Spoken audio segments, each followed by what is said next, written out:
L'école est un sujet extrêmement polémique en France. Chacun pense avoir un avis dessus, chacun pense qu'il sait ce qu'il faudrait faire ou ne pas faire.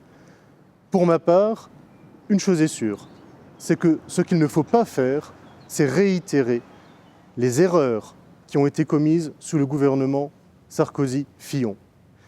À ce moment-là, avec cette fameuse politique de non-remplacement d'un fonctionnaire sur deux, ça a été une véritable démolition du service public de l'éducation nationale. L'école, qui a été récupérée il y a 5 ans, était un véritable champ de ruines.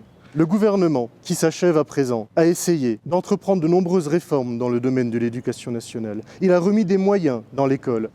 Sous le gouvernement Sarkozy-Fillon, évidemment, les classes ne sont pas passées de 25 à 30 ou 50 élèves. Non, ça a été beaucoup plus insidieux.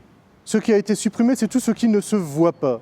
Ça a été la suppression des brigades départementales qui permettent le remplacement des enseignants absents.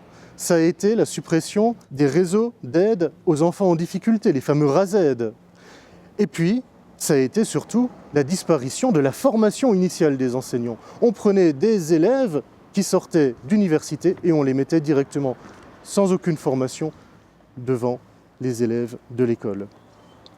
Même si le gouvernement sortant a attaché énormément d'importance à la chose scolaire, beaucoup reste à faire. Car comme je vous l'ai dit, nous revenons de très loin. Le président de la République, Emmanuel Macron, propose des pistes intéressantes, comme le dédoublement des classes de CP, CE1.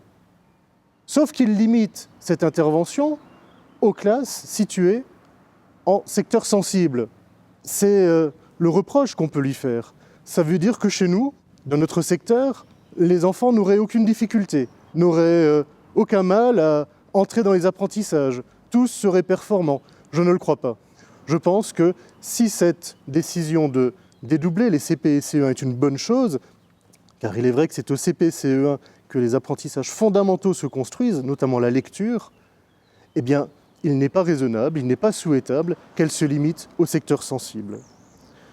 Comme dans les autres domaines, je sais que je peux faire confiance. Nous pouvons faire confiance à Angèle Duflot. Elle-même, ancienne enseignante, a toujours eu, elle aura toujours à cœur le bien-être des enfants et la réussite scolaire. Angèle soutiendra ardemment, je le sais, lorsqu'elle sera à l'Assemblée nationale, tous les projets qui iront dans le bon sens. Mais je sais aussi qu'elle combattra avec la même ardeur tous ceux qui marqueront une régression, un danger pour nos élèves.